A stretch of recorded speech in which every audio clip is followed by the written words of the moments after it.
dito sa Star Honda Pagsanghan. Meron naman akong bagong unit na naispatan. Tara, lapitan natin. Slow up, no I don't take shit. I got no love for the fakeness. If you wanna play tough and wanna hate this, I'll always show up. I don't ever slow up, no I don't take shit. I got no love for the fakeness. If you wanna play tough and wanna hate this, I'll always show up and make a statement. I don't ever slow up, no I don't take shit. I got no love for the fakeness. If you wanna play tough and wanna hate this, I'll always show up and make a statement. Everything I do so instinctive and so passionate. Every word I move so descriptive like an adjective. I got a vendetta against people who patented being negative when you should be getting after it. I got facts over tracks, this and that. Spitting slow, spitting fast. I could roast, I could gas. Think I'm okay at last, but I don't know if that can erase all the past. And the pettiness, a reflection of the emptiness. Hilarious, you think you're worth my time, you're delirious. Mysterious, because you hide behind a fake exterior. Inferior, you know I'll always be a bit superior. Get off of me, this ain't no humble brag. I want you to hear words, you can say them back. I want you to feel free from the chains at last, and to believe in what you got, it was built to last, yeah. Now that I've been put through hell, I never got anyone's help. I had to do it all myself. I don't ever slow up, no I don't take shit. I got no love for the fakeness. If you wanna play tough and wanna hate this, I'll always show up and make a statement. I don't ever slow up, no I don't take shit. I got no love for the fakeness. If you wanna play tough and wanna hate this, I'll always show up and make a statement. Gonna learn the consequence of being incompetent. Mental health is confidence, dreams and some honestness. I'm not here to save the day, that's for you to take away. I could play a million mind games, but instead I say something not illogical, something that is topical. Rub it on and watch it go. Alam nyo, pagdating talaga sa kompetisyon, hindi mo maiiwanan itong si Honda. Although ito pa rin po yung mga dati nilang mga unit, nag-upgrade sila or nag-improve ng unit. Kagaya dito po sa Honda Click ngayong 2024. Ito pa rin po yung 125cc. Ayan, nagkaroon po siya ng tricolor. Siguro i-check natin yung pagkakaiba niya, ha? Papasok tayo sa loob.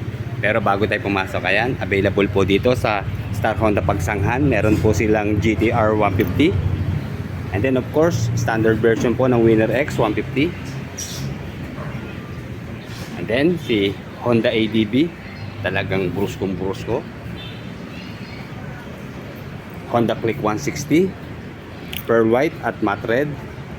And syempre, itong si underrated na Airblade. Available din po nito, 160cc. And then si PCX, CBS version. And then sa loob, yung ibang kulay na available. Mga latest na kulay po ito, lalo na dito sa Click 160. Ayan. Matte black. Kadalasan naman po, decals lang ang binago. Okay, ito po yung isa, yung pearl white na Click 160. Pero syempre, dito tayo sa bida ngayon. Ito ang ating iikutan. Si Click 125 2024 model. By the way mga ka-riders, version 4 na po itong i-review natin na Honda Click. Pero dito po sa version 3 na Honda Click 125, ayan pa rin po ang available niyang kulay. Meron po siyang kulay gray, black, white, at saka red and blue. And then nakala ko po talaga last version na tong version 3. Pero ito naglabas pa rin po sila ng version 4. Okay, dalawang kulay po ang available dito po sa Honda Pagsanghan. Okay, hindi lang po tayo sure kung ano-ano pa yung ibang kulay. Pero ito po, meron po siyang kulay white na standard version. And then ito pong isa, ito po yung premium version na tricolor na po siya. Na combine po sa blue, black at saka white. Okay, dito po sa model 2024 ng Honda Click, ganun pa rin naman po ang specifications. Ang binago lang po itong kanyang mga decals. Pero mas pinaangas pa po siya ngayon. Kita nyo naman. Talagang ang gwapo po ng kanyang itsura. Ayan. Okay, bali dalawa lang po. Ito lang ang ating pagpipilian sa ngayon. Ano po? Sana magdagdag pa ng kulay. Sir, thank you ha. Thank you. Almost hindi ko na po na yung kanyang pagkakaiba. Pero meron po siyang differences. Kasi ito po yung kanilang standard version pa rin. Ito po isa, ito yung premium version. Okay, dito po sa bagong labas ng Honda Click na model 2024. Ito pa rin po yung kanilang standard version. So ang nangyari nga lang po dito, napalitan lang po yung kanyang mga decals. Pero same pa rin po siya dun sa naunang version nito.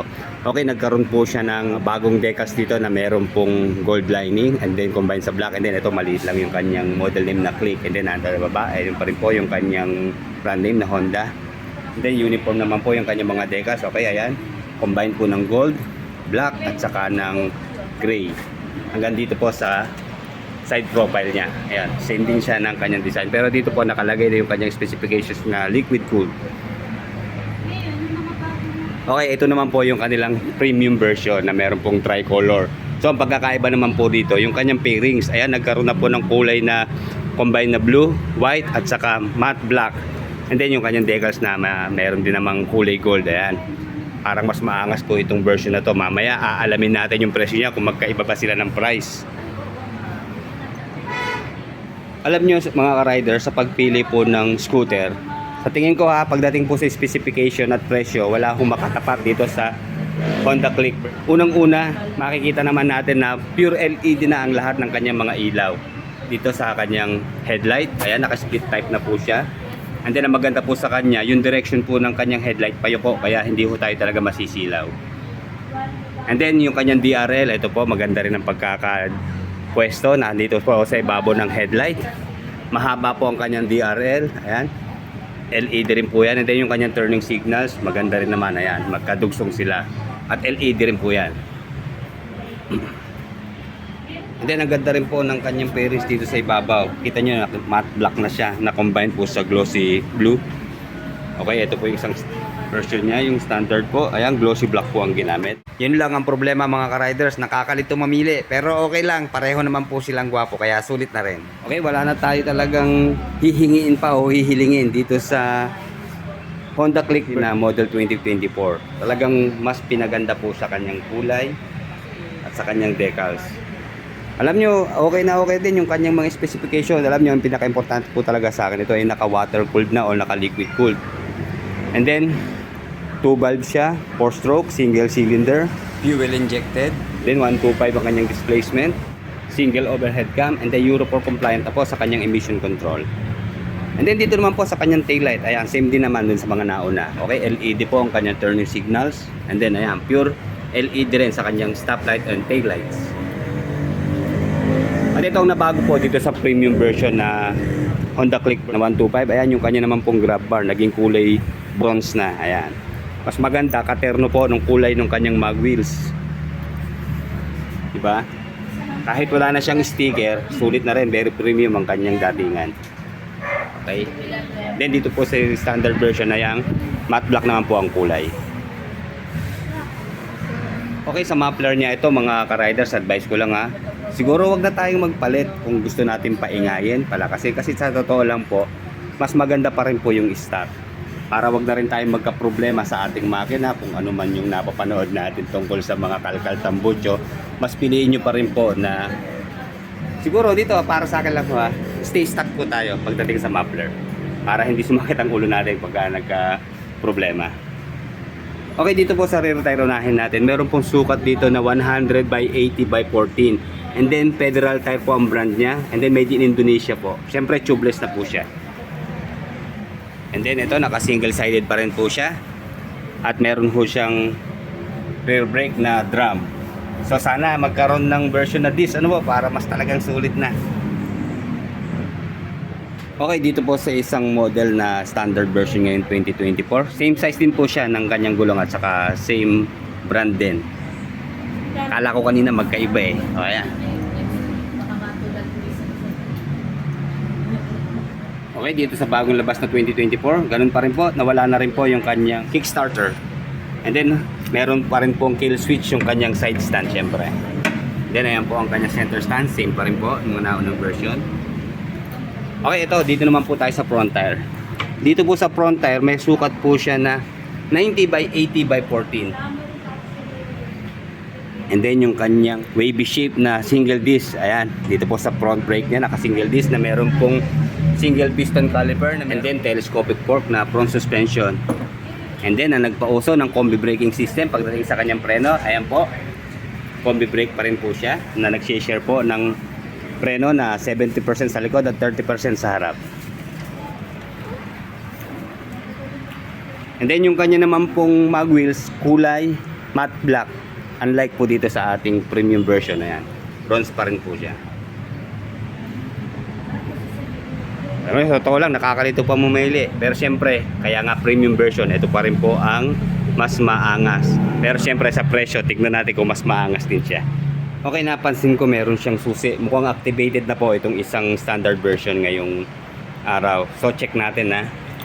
Okay, dito muna po sa kanyang ignition. Ayan, same pa rin naman po. Ayan, meron po siyang shutter key lock sa ilalim. Dito po yung opener ng kanyang upuan. Okay, check natin na. Then isa pa po sa magandang features nitong Honda Click version 3, syempre pure digital na po ang kanyang instrument panel. Ayan, ang ganda ng kulay. Maganda siya, maliit lang, di ba?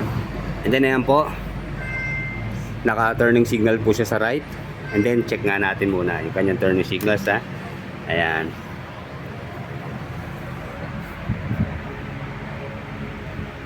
Ayan, kita nyo naman po yung kanyang mga diode. Obviously, talagang LED siya. Okay, naka-high beam po siya. Ayan. Check po natin, ha. Nakabukas yung lahat ng kanyang ilaw. Sa formation po o sa ayos ng kanyang mga lighting system, very organized po talaga. Kita nyo, payuko talaga yung kanyang direction, oh. Kaya wala kasilaw-silaw. Wag lang tayong bababa, syempre. Ayan. Okay, i-low beam natin, ha.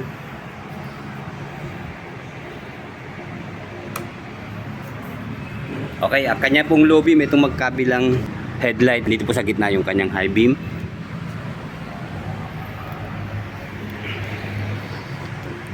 Okay, check natin yung kanyang horn.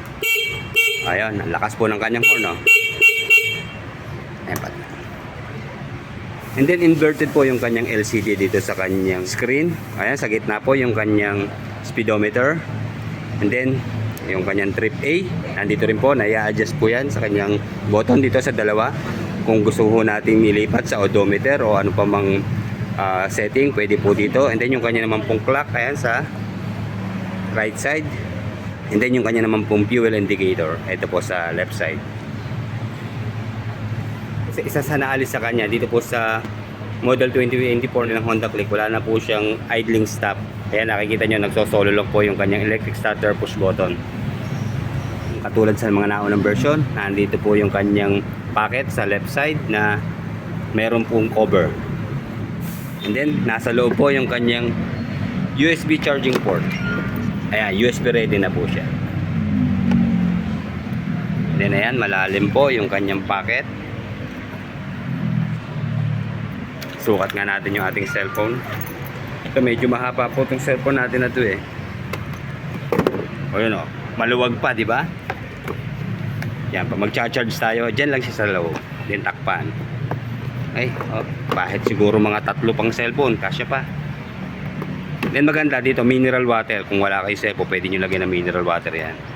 Then dito sa kabila, ayan, siguro lalagyan lang ng mga coins o anumang accessories natin, kahit dahil hindi ho siya masyadong malalim. Pero maganda, hindi naman siya basta-basta mahuhulog kasi naka-curve po yung kanyang fairings dito sa gitna. Meron siyang utility hook, syempre. And then, nandito pa rin po yung pwesto ng kanyang battery sa right side ng ating floorboard. Ayan, magaspang naman yung kanyang mating. Hindi na natin kailangan magsapin para bawas gastos na rin, syempre. And then, dito wala siyang hook dito po sa ilalim ng upuan.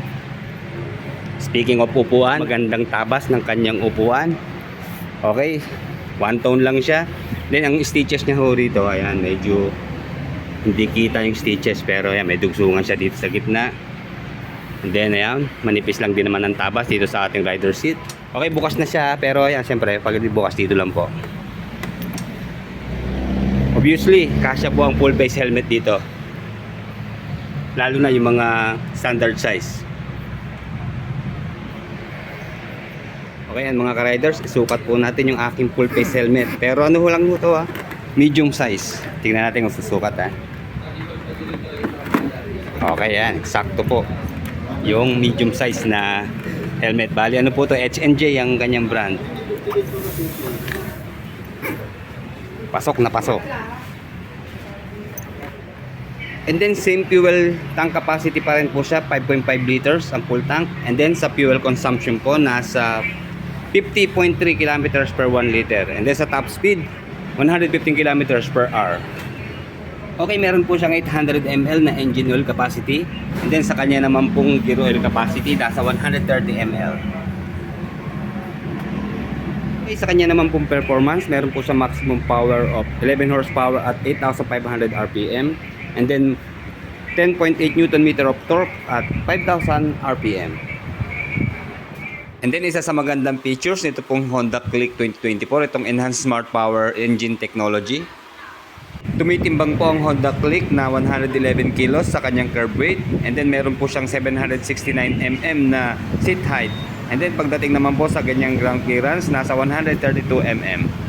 Okay, unahin po natin dito sa Honda Click 125 na version 4, dito po sa premium variant. Ang kanya naman pong cash price ay nasa 86,300. And then, ang down payment po niya ay 6,800. Sa isang taon po ay 9,215 monthly.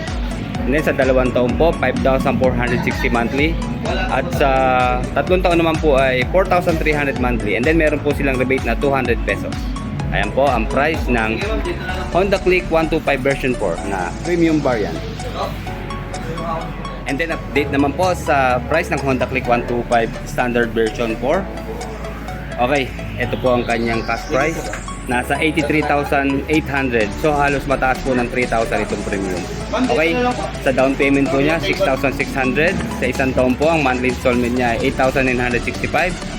Sa dalawang taon po, 5,310 at sa tatlong taon naman po ay 4,190. Ayan po ang update sa presyo ni Honda Click 125 version 4 standard. Okay, check po natin ito kanilang mga tarpaulin na naka-display. Dito po, pag kumuha po tayo sa kanilang motorsiklo, ayan, meron pong free 50,000 worth of freebies and benefits. So, para mabilis po tayo, ilalagay ko na lang po yung link ng kanilang Facebook account dito sa ating video description. And then, ito po, meron din po silang worth 40,000 pesos na motorcycle road accident service and repair assistant for 1 year. And then, ang pinakamaganda sa kanilang freebies, ito, meron na ho tayo ritong kaibigan card na pag kumuha ho tayo ng motorsiklo, ayan, may discount po tayo pagdating sa oil and spare parts na 5%. And then sa accessories, saka apparel and merchandise, 10% naman pong discount. And then sa labor charges na 10% discount and 1% discount naman po sa purchase of brand new motorcycle. Ayan, dito lang po yan sa Star Honda Pagsanghan, Laguna. Okay, dito po sa Star Honda Pagsanghan, kumpleto po yung lahat ng variant ng Winner X. Ito po yung kanyang variant ng racing, ABS racing. And then dito naman po yung kanyang ABS na premium. And then ito po yung kanilang standard version. Ayan po yung kanyang presyo sa standard. And then sa premium ABS. And then sa ABS racing. Okay, ayan, available po yung tatlong variant dito sa Star Honda Pagsanghan. And then dito po sa likod, yung kanilang Honda Beat version 3. Available po na kulay, red and gray. So pasyal na lang po kayo dito kung ibang kulay po ang inyong gusto.